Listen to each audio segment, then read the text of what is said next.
Hello students, स्वागत है आप सभी का हमारे YouTube channel Rupam Arya education for you पर।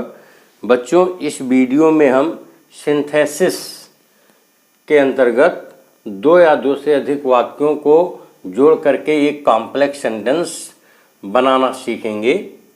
ओके, कॉम्प्लेक्स सेंटेंस जो आपका होता है इसमें एक प्रिंसिपल क्लॉज और सबऑर्डिनेट क्लॉज होता है। ओके, तो जब दो वाक्यों को हम आपस में जोड़ेंगे तब इसमें हम सबऑर्डिनेटिंग कंजक्शन का प्रयोग करेंगे।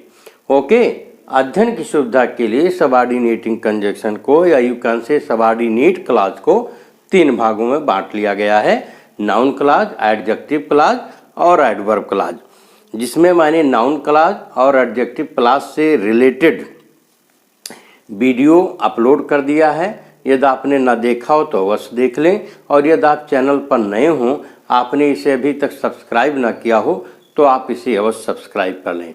ओके, इस वीडियो में हम एडवर्ब क्लॉज का प्रयोग करके दो या दो से अधिक वाक्यों को आपस में हम जोड़ेंगे। ओके, तो एडवर्ब क्लॉज को हिंदी में क्रिया विशेषण कहते हैं। यह पूरा क्लॉज एडवर्ब का कार्य करता है, इसलिए इसको हम एडवर्ब क्लॉज कहते हैं। क्लॉज आपका उपवाक्य होता है, यानी जब दो सेंटेंस आपस में किसी कंजक्शन के प्रयोग के द्वारा जुड़ते हैं तो उसमें से प्रत्येक जो सेंटेंस होगा वह क्लॉज कहलाने लगता है। ओके, एक प्रिंसिपल क्लॉज होता है जो अपने आप में स्वतंत्र होता है, और एक होता है इंडिपेंडेंट और एक डिपेंडेंट। ओके, डिपेंडेंट कहते हैं जो किसी पर निर्भर हो, उसी को हम सबऑर्डिनेट क्लॉज कहते हैं। तो एडवर्ब क्लॉज को समझने के लिए आपको एडवर्ब को जानना होगा कि एडवर्ब क्या है। ओके, तो एडवर्ब क्या है? एडवर्ब नाउन या प्रोनाउन को छोड़ करके बाकी सभी की विशेषता बताता है।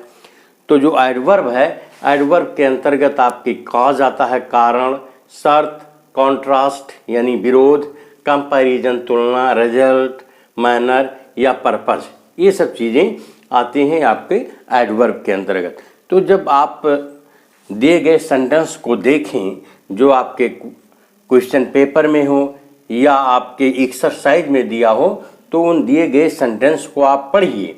पढ़ने के बाद आप पता करिए कि उनके बीच क्या संबंध है, दिए गए सेंटेंस के बीच।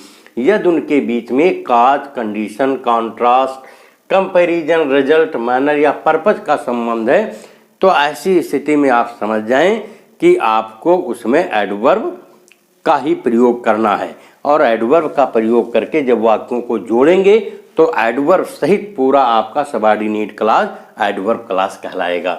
ओके, तो एडवर्ब कैसे समझें आप, या एडवर्ब को मैंने एक ट्रिक के माध्यम से आपको समझाने के लिए स्टार्ट में लिखा है कि अगर इतनी चीज़ें आपको सेंटेंस से एक्सप्रेस होता है, सेंटेंस से आपको ये पता चलता है कि उसमें टाइम आया है, यानी समय का संबंध है, दिए गए सेंटेंसेस का एक दूसरे समय का संबंध है, परिणाम का, शर्त का या कॉज का, या कंपैरिजन माने तुलना का, या कॉन्ट्रास्ट का, मैनर का, प्लेस का या पर्पज का अगर संबंध है तो आप तुरंत समझ जाएं कि इसमें हम एडवर्ब क्लॉज का प्रयोग करेंगे। ओके, तो माने इसी सभी प्रकार के जो आपके एडवर्ब्स हैं जिनसे आपको पता चलेगा कि एडवर्ब हैं, उनको मैंने एक शॉर्ट में लिखा है। देखिए, TRC का पावर 4 MP स्क्वायर। T से मतलब आपका यहाँ टाइम से है, R का मतलब रिजल्ट से है, और C आया है कंडीशन, कॉज, कंपैरिजन और कॉन्ट्रास्ट के लिए। चार देखिए वर्ड्स हैं, 4 वर्ड्स हैं जो C से स्टार्ट हैं। M मीन्स मैनर, और P का मतलब प्लेस और पर्पज।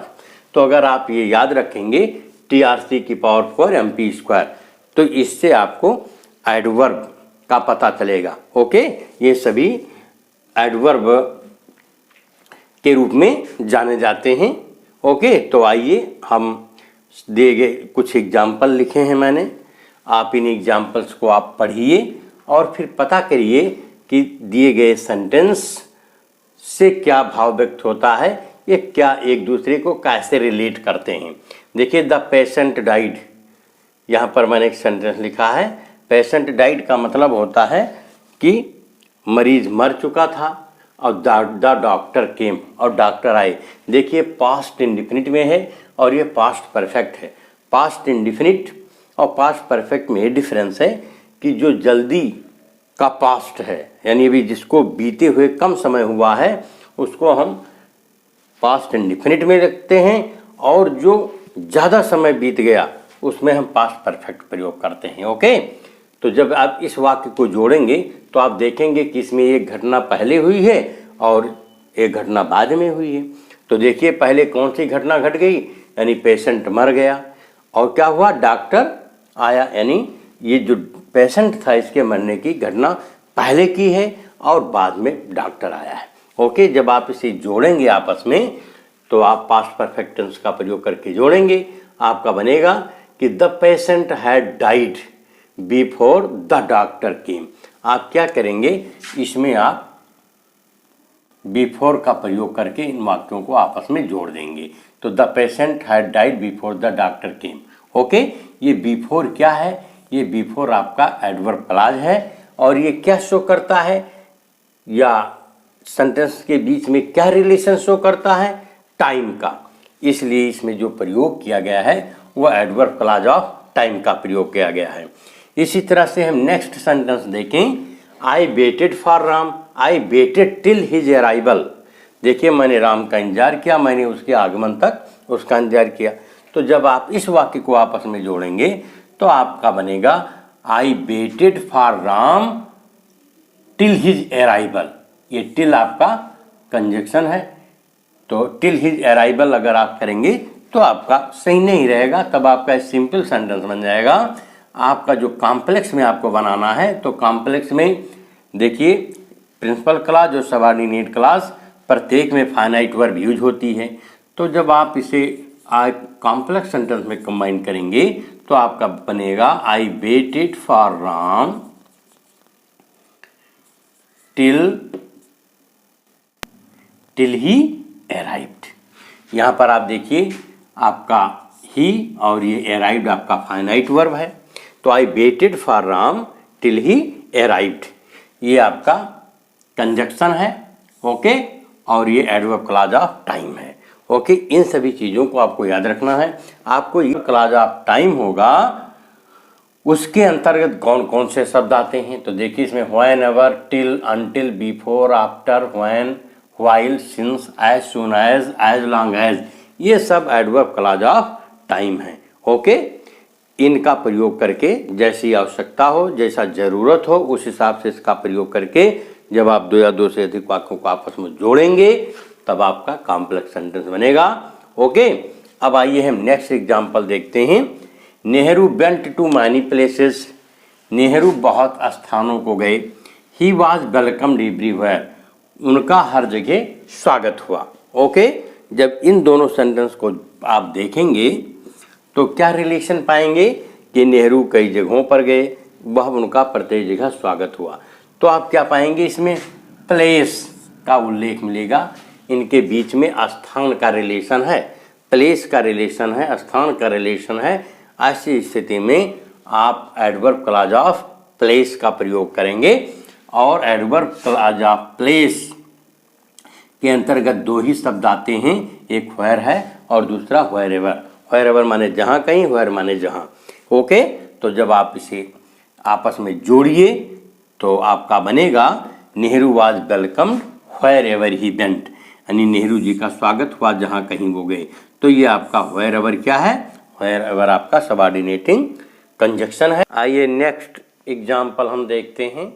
देखिए ये सेंटेंस दिया हुआ है जिसको आपको कंबाइन करना है और कंबाइन करके कॉम्प्लेक्स सेंटेंस बनाना है।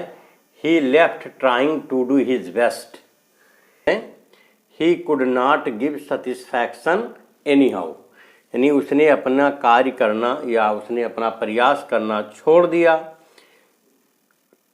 वह किसी भी तरह से सेटिस्फैक्शन नहीं दे सका। तो यहाँ पर आप देखिए कि जो पहला सेंटेंस है उस सेंटेंस का और दूसरे सेंटेंस का आपस में कारण का रिलेशन है, यानी उसने ट्राइंग करना क्यों छोड़ दिया क्यों? क्योंकि वह सेटिस्फैक्शन नहीं दे सका। तो पहले और दूसरे सेंटेंस में कॉज का रिलेशन है। ओके, और कॉज किसके अंतर्गत आता है? एडवर्ब के अंतर्गत आता है। इसलिए इसमें हम एडवर्ब क्लॉज का प्रयोग करेंगे और दोनों वाक्यों को आपस में जोड़ेंगे। तो आप देखिए कैसे जोड़ेंगे आप। He left trying to do his best, यहां तक आप पूरा लिख दीजिए। He left trying to do his best, ये तो आपका प्रिंसिपल क्लॉज है। सबऑर्डिनेट क्लॉज आप आगे करिए। सबऑर्डिनेट क्लॉज करने के लिए सबऑर्डिनेटिंग कंजक्शन लगाइए। तो आप बिकॉज भी लगा करके जोड़ सकते हो, सिंस या एज कर सकते हो। तो आप एज भी लिख सकते हो, as he could not give satisfaction anyhow. Okay, इस तरह आप लिख करके जोड़ सकते हो।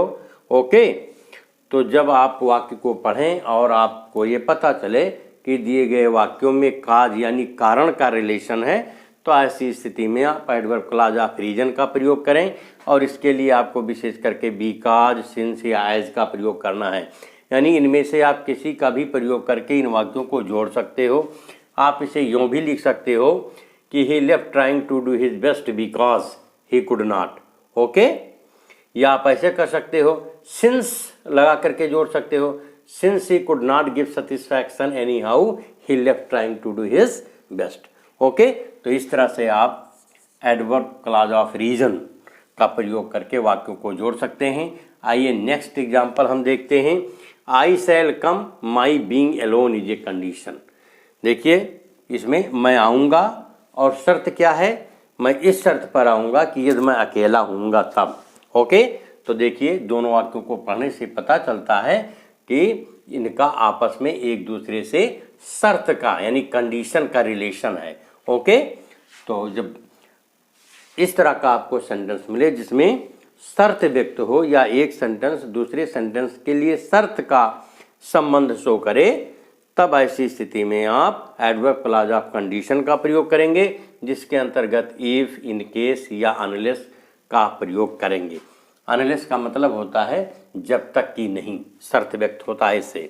तो ओके, तो आप इसे जब आपस में जोड़ेंगे तो आप क्या जोड़ेंगे? देखिए, आई शैल कम, मैं आऊँगा कब? इफ, या लिख दें in case I am alone. Okay, इस तरह से आप आपस में इसे जोड़ देंगे। ओके, तो इफ या इन केस। नेक्स्ट आप देखिए अगला सेंटेंस आप पढ़िए। Sita is beautiful, Sarla is equally beautiful. यानी सीता सुंदर है और सरला भी समान रूप से सुंदर है। तो यहाँ पर आप देखेंगे तो पाएंगे कि दोनों वाक्यों को तब आपको पढ़ने से पता चलेगा कि इनके बीच में तो कंपैरिजन का संबंध है, तुलना का संबंध है। यानी सीता की ब्यूटी का और सरला की ब्यूटी की ये तुलना की गई है जिसमें समानता पाई गई है। ओके, तो इट मीन्स जिसमें तुलना की जाती है उसमें हम एडवर्ब क्लॉज ऑफ कंपैरिजन का प्रयोग करते हैं, जिसके अंतर्गत as dot dot as, then या सो एज का प्रयोग किया जाता है। ओके, ये अफर्मेटिव सेंटेंस में एज डॉट डॉट एज प्रयोग करेंगे और निगेटिव में सो डॉट डॉट एज का प्रयोग करेंगे और देन का प्रयोग करेंगे जब आप कंपैरेटिव डिग्री का यूज करेंगे। ओके, तो आइए इस सेंटेंस को हम आपस में जोड़ते हैं, देखते हैं क्या बनेगा। तो आपका बनेगा सेंटेंस, आपको सबसे पहले ये लेना है। तो आप लिखेंगे Sarla is as beautiful as Sita. अब आप इतना लिखकर छोड़ दें तब भी आपका सेंटेंस सही है, नहीं तो इज आप लिख दीजिए, ज़्यादा अच्छा है। इसलिए आइए हम नेक्स्ट एग्जाम्पल को देखते हैं। देखिए, he is poor, he is honest. इन दोनों सेंटेंस को आप देखें तो देखने से आपको लगता है कि ये एक दूसरे के अपोजिट हैं, यही कैन से कॉन्ट्रास्ट है, विरोध का भाव व्यक्त होता है कि वह गरीब है और वह ईमानदार है। जबकि अगर ये होता कि वह गरीब है और वह बेईमान है तो ये चल सकता था, लेकिन ही इज़ पुअर और ही इज़ ऑनेस्ट। अभी देखिए इसमें कॉन्ट्रास्ट का भाव व्यक्त होता है। तो जब आप इन वाक्यों को आपस में जोड़ेंगे तो आप पाएंगे दो ही is poor he is honest. आप इसे इसी तरह पाएंगे कि दो ही is poor he is honest. इसी तरह से नेक्स्ट सेंटेंस देखें, he is rich he is unhappy. देखिए वह धनी है और वह अप्रसन्न है, यानी खुश नहीं है। तो इसमें भी कॉन्ट्रास्ट का भाव व्यक्त होता है। तो आप इसे जब जोड़ेंगे तो although he is rich he is unhappy, इस तरह करके आप सेंटेंस को जोड़ देंगे तो जो आपका ये सेंटेंस बनेगा ये होगा ही इज़ ऑल्दो। आप ऑल्दो या दो का कोई भी प्रयोग कर दीजिए। Although he is poor comma he is honest. Okay, और इसे आप बनाएंगे, आपने उसमें ऑल्दो लगाया था, इसमें दो लगा दीजिए। ठीक, THOUGH दो he is rich comma he is unhappy. Okay, इस तरह से ये आपका जुड़ जाएगा। तो आप दो, ऑल्दो या इवन इफ का प्रयोग करके सेंटेंस को जोड़ सकते हैं। ओके, आपको इन्हीं शब्दों को याद रखना है। अगर आप इनको याद कर लेंगे, इनकी मीनिंग जानेंगे तो आपको एडवर्ब क्लॉज का प्रयोग करना आसान हो जाएगा और आपको समझने में भी आसान हो जाएगा कि एडवर्ब क्लॉज के अंतर्गत कौन कौन से शब्द आते हैं। Okay, he was very poor he could not buy this book. इस सेंटेंस को आप देखिए कि वह बहुत गरीब था, वह पुस्तक को नहीं खरीद सका। तो देखिए इसके गरीबी, इसमें गरीब है, एक सेंटेंस का दूसरे सेंटेंस से क्या रिलेशन है। पहला सेंटेंस पावर्टी शो करता है और इस पावर्टी का जो रिजल्ट है कि वह पुस्तक नहीं खरीद सकता। ओके, तो ऐसी स्थिति में हम पाएंगे कि एक सेंटेंस का दूसरे सेंटेंस से रिजल्ट का रिलेशन है। Okay, he was very poor he could not buy this book. Okay, जब इन दोनों सेंटेंस को हम पढ़ेंगे तो ये पाएंगे कि एक सेंटेंस का दूसरे सेंटेंस से रिजल्ट का रिलेशन है, यानी वह गरीब था, वह पुस्तक नहीं खरीद सका, यानी उसकी गरीबी का रिजल्ट क्या है, वह पुस्तक नहीं खरीद सका। जब इस सेंटेंस को आप आपस में जोड़ेंगे तो आपका सेंटेंस होगा he was so poor that he could not buy this book. Okay, next example है Devansh worked hard he wanted to stand first. आप यहाँ पर दोनों सेंटेंस को देखेंगे तो दोनों सेंटेंस में आप क्या रिलेशन पाते हैं, आपको देखने से पता लगता है कि यानी देवांश ने कठिन परिश्रम किया, क्यों, उसका उद्देश्य क्या था, फर्स्ट आना। ओके, तो आप जब इसे आपस में जोड़ेंगे तो आप पाएंगे जो आपका एडवर्ब क्लॉज ऑफ पर्पज है उसके अंतर्गत आप so that, in order that का प्रयोग करेंगे। ओके, ये शब्द आपका एडवर्ब क्लॉज ऑफ पर्पज के अंतर्गत आता है। जब इसे आपस में जोड़िए तो आपका सेंटेंस बनेगा Devansh worked hard, okay, so that he might stand first. एक चीज़ यहाँ आपको ये याद रखना है कि जब इस तरह का सेंटेंस हो जिसमें पर्पज व्यक्त हो तो आप सो प्रयोग करिए, इसके बाद दैट लगाइए और इसके बाद सब्जेक्ट लिख करके, अगर ये प्रेजेंट टेंस में है तो मे और पास्ट टेंस में है तो आप माइट का प्रयोग करेंगे। ओके, आइए लास्ट देखते हैं हम। He is ill he works in the he walks in the manner, यानी वह बीमार है और वह उसी तरह से चलता है, यानी उसके चलने से पता चलता है कि वह बीमार है, यानी उसके चलने का ढंग बताता है। तो एक सेंटेंस दूसरे सेंटेंस से जो रिलेशन शो करता है वह रिलेशन है मैनर का। तो इसमें जो अगर मैनर व्यक्त होता है तो इस तरह के सेंटेंस को जोड़ने के लिए आप एज या एज इफ या एज फार एज का प्रयोग करेंगे। तो जब आप इस सेंटेंस को जोड़ेंगे तो आपका बनेगा ही वॉक्स